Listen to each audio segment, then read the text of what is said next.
What's going on, everyone? Welcome back to the channel. Today was a really interesting release for not only one but two different sneakers. This video is specifically going to be on this one right here, the Air Jordan 5 Anthracite, the more limited of the two shoes that dropped, but the other one that came out was the Jordan 12 Low Super Bowl. I was able to pick up both and actually won a last minute raffle for this pair right here, so I was super glad to pick it up. In this video, we're going to take a dive into this sneaker, take a look at it both up close and on feet, and this one is actually really cool right out of the box. There's a lot of really cool specs to it. It's pretty interesting, and honestly, I think it feels like almost an off-white type of sneaker. It has at least that kind of vibe to it, that kind of construction. Obviously not an off-white sneaker, but it reminds me a lot of it, and I'm going to explain to you guys why that is. So be sure to hit that subscribe button to keep it locked to the channel. Also keep it posted to the channel here for my review on the Jordan 12 Low Super Bowl. That's coming a little bit later today, but a lot of great content lined up, so let's dive right in and get started with the Jordan 5 Anthracite. So this sneaker actually ended up being a lot more limited than I think most people expected. It was definitely a lot more limited than I expected, but really glad to have it. It was the shoe I was really looking forward to today, and when I saw, how limited it really looked, I wasn't sure I was going to be able to grab it, so glad to have it. It looks really good in hand, and honestly, a lot better in hand than the picture showed online.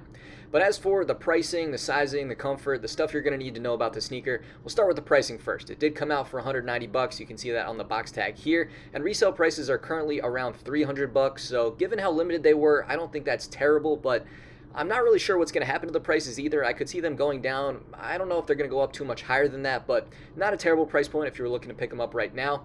In terms of the sizing and the fit, this fits just like any other Jordan 5, so it is true to size in my opinion. And in terms of the comfort, just as comfortable as any other Jordan 5, so it's going to feel a little stiff out of the box, but going to get a lot better over time as you break it in. But something pretty interesting about this shoe that I think most people would notice right out of the gate is that the materials look a bit different than a regular Jordan 5 that you'd expect to see. Nike actually lists this sneaker as being reconstructed and reimagined, so the textures, the materials, the construction of it are a bit different than a regular Jordan 5, and that's what I really like on the shoe. You can first off see that there's this white stitching all around the sneaker on all the stitching, and then some of the materials are actually a bit flipped. So first off, we can start with the 3M reflective material on the sneaker. On Jordan 5s, you usually see that it's reflective on the tongue, but here it's actually reflective on the mid panels and on the base of the tongue. So that was pretty cool and something definitely different that we don't see on regular Jordan 5s. And the toe box and the mid panels are actually made up of kind of this nylon kind of mesh material. It's definitely a bit different, and that's the same material that runs all the way up the tongue. The tongue does have a black Jumpman printed on top as well, but then for the rest of the shoe, kind of on the toe box and then around the heel, you can see this nice suede material. It does have the 23 down at the heel. Of course, you have that air bubble at the bottom too, and then as far as the outsole, you don't get an icy outsole on this shoe here, but you get a translucent kind of clear outsole with a black Jumpman printed near the forefoot as well. I think the shoe at a quick glance and from far away could actually almost resemble the black metallic 5s that we saw release. These ones just are a bit different. You really start to notice them as you come up close on the sneaker, but it's something I really like. Something that also makes me think of an off-white inspired kind of Jordan here is this reconstructed design. Virgil and the 10 and all of the off-white Nike collaborative sneakers are all a deconstructed sneaker, where this one is reconstructed, so it's obviously not quite the same, but at least makes me think of a resemblance there.